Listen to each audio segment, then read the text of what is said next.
Throughout the last 5 weeks, we have been listening to what's been called the Bread of Life Discourse.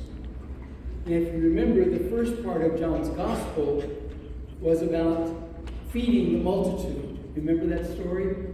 And Jesus says, give them something to eat. And the apostles look at him and say, are you crazy? There's over 5,000 men, plus the women and children. We don't have 200 days worth of money, wages, to feed them all.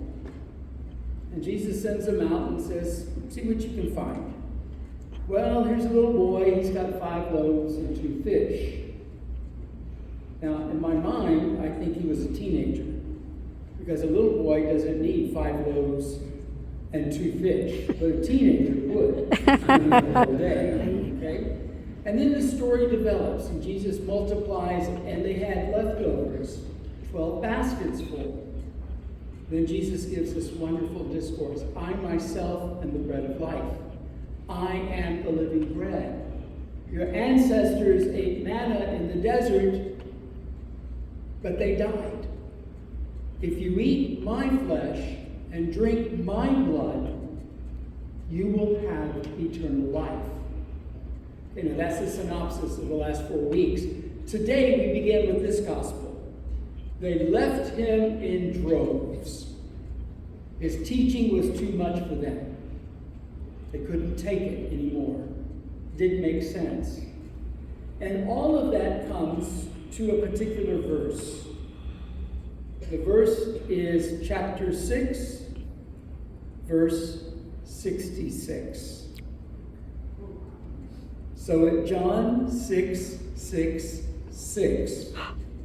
the people walk away from Jesus. Now, this is the same author that wrote the Revelations, the book of Revelations, and said that the mark of the beast is 666. Now, I don't know if he coded it or if just whatever, but I think the Lord is giving us a message here. But when they heard Jesus say these things, their teaching became too hard for them to accept, is what John says. He was not about to tone down his teaching either. He was not about to make it more palatable. The teaching had to be accepted by those who wished to follow him. And many left him. And he turned to his disciples, and to Peter and John and the others, and he said, are you going to go too? And Peter, who often has his foot in his mouth, instead gives this great confession of faith. Lord, to whom shall we go? You have the words of eternal life. Now, people have always been tempted to compromise on the hard truths of faith. Some have turned Jesus into a great man, but removed his divinity.